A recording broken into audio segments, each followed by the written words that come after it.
Bonjour à tous, je m'appelle Meryl Donadé, je suis étudiante en première année de doctorat. Je fais ma thèse sur la méthode Montessori adaptée aux personnes âgées. Et plus particulièrement, je m'intéresse à la compréhension de ses principes, à son mode d'appropriation et à ses effets avec une approche qualitative. Donc ma thèse est dirigée par Sophie Bayard et je suis en contrat à CIFRE, donc je travaille pour une entreprise qui s'appelle AG&D Montessori Lifestyle, une entreprise de formation à la méthode Montessori. Mon référent en recherche, c'est Jérôme Herkès au sein de cette entreprise. Et je suis aussi supervisée par Guillaume Brock sur la partie méthodologique. Donc là, pendant ces 10 minutes, j'ai fait le choix de vous présenter mon projet de thèse de façon globale et ses grands objectifs. Alors, aujourd'hui, on est dans un contexte où on connaît un phénomène de vieillissement de la population à l'échelle nationale et internationale. Et ça s'accompagne par une augmentation significative de la prévalence des troubles neurocognitifs sévères ou démence. Et dans ce contexte, face aux problématiques de dépendance, les aidants familiaux sont nombreux à se tourner vers l'institutionnalisation de leurs proches. Mais comme vous pouvez peut-être déjà y être sensibilisé, aujourd'hui en France, on connaît ce qu'on appelle une crise des EHPAD, où en fait il y a plusieurs rapports qui mettent en évidence qu'il y a des actes de maltraitance en EHPAD et une atteinte structurelle des droits et libertés des personnes. Et ce n'est pas un phénomène qui est seulement à l'échelle française. Aujourd'hui, l'OMS nous dit qu'il faudrait mettre en place un plan d'action international pour améliorer le mode d'accompagnement des personnes atteintes de troubles neurocognitifs sévères. Alors, parmi les alternatives au modèle d'accompagnement actuel, moi, je vais vous parler des approches centrées sur la personne. Donc, c'est un concept qui renvoie à un mode d'accompagnement sur lequel on va se baser sur les besoins d'une personne, ses valeurs, son expérience de vie, ses capacités, et proposer vraiment un mode d'accompagnement adapté à tout ça. Et je vais vous parler d'un exemple d'approche centrée sur la personne, qui est donc la méthode Montessori, qui a été créée par Maria Montessori pour les enfants et réadaptée pour les personnes âgées par Cameron Camp.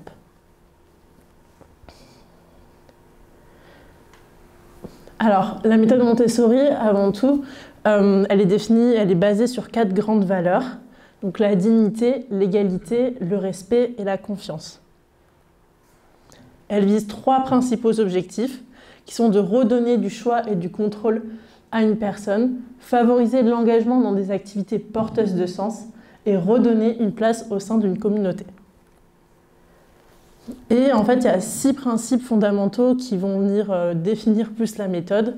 Donc à la fois de changer de regard sur la personne, en passant d'un regard centré sur la pathologie à centré sur la personne, en s'intéressant aux besoins fondamentaux des personnes, en redonnant du choix à la personne, en proposant des activités qui vont être adaptées aux intérêts et aux capacités, en changeant de posture, en adoptant une posture de facilitateur, et en réaménageant l'environnement pour qu'il soit adapté à la personne.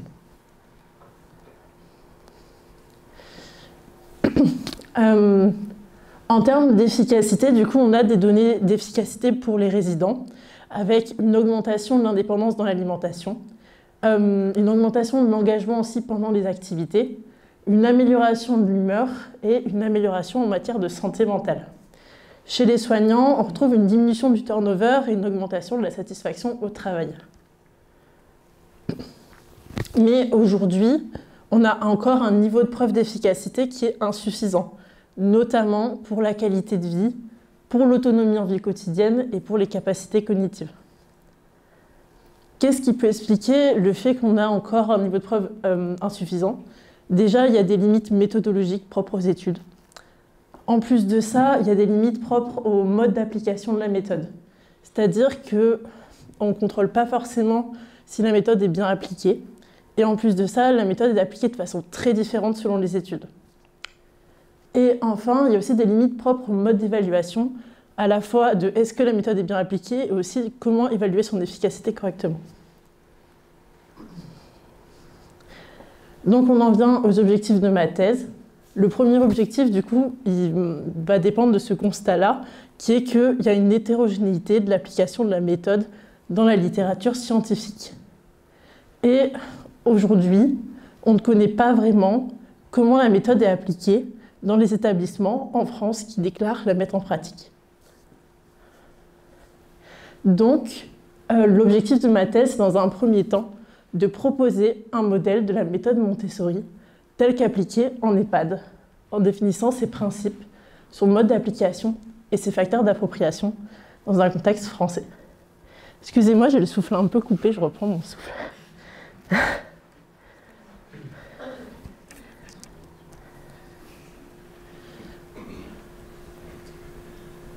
Donc, un second constat qu'on peut faire, c'est que dans certains EHPAD, on voit que c'est facile de changer de modèle d'accompagnement. Et dans d'autres établissements, ça va être plus difficile.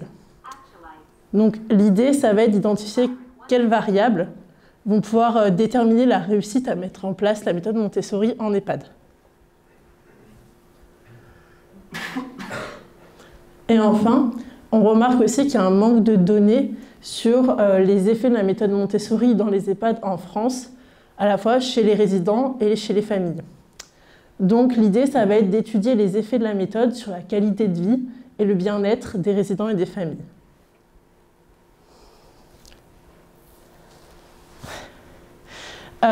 Pour toutes mes études, je vais utiliser une approche qualitative. Alors c'est une méthodologie qui est adaptée à mon sujet et à sa complexité. Il faut prendre en compte que la méthode Montessori, c'est une méthode qui est vraiment globale, intégrative et qui est modulable. Elle va nécessiter une adaptation au contexte et aux acteurs qui sont en jeu, et elle va aussi évoluer avec le temps. Et donc, les approches quantitatives vont être assez limitées. Déjà, elles vont se restreindre à un nombre de mesures limité, alors que c'est une méthode qui est vraiment globale avec des effets multiples.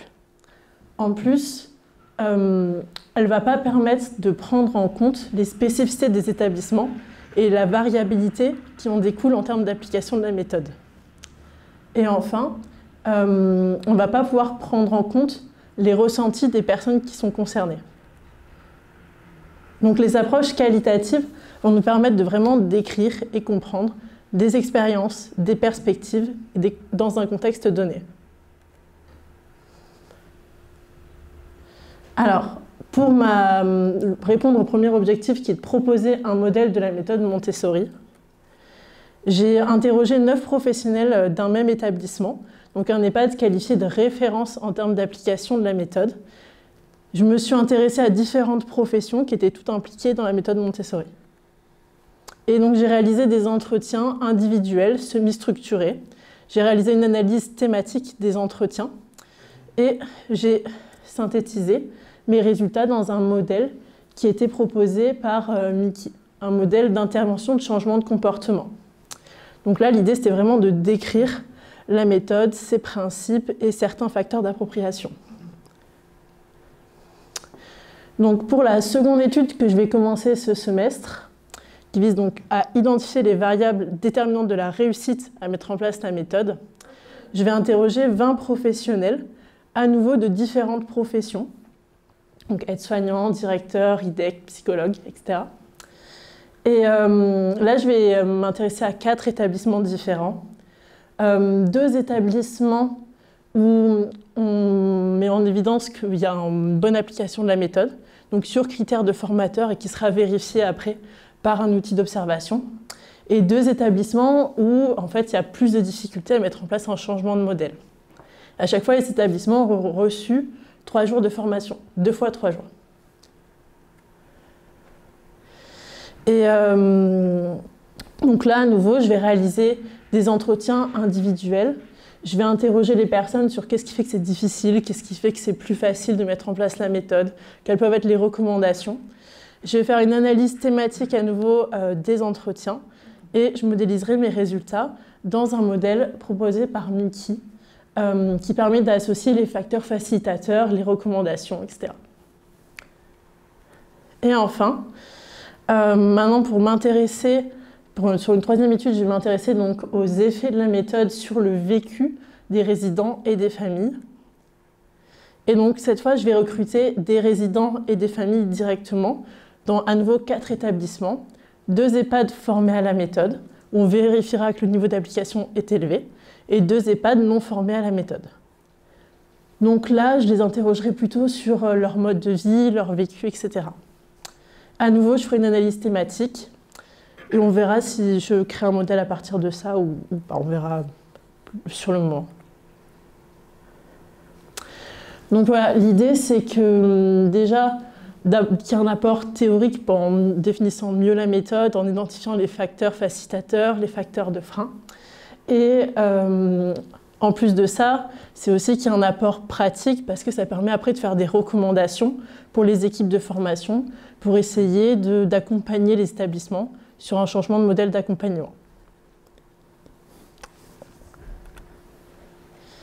Merci pour votre attention.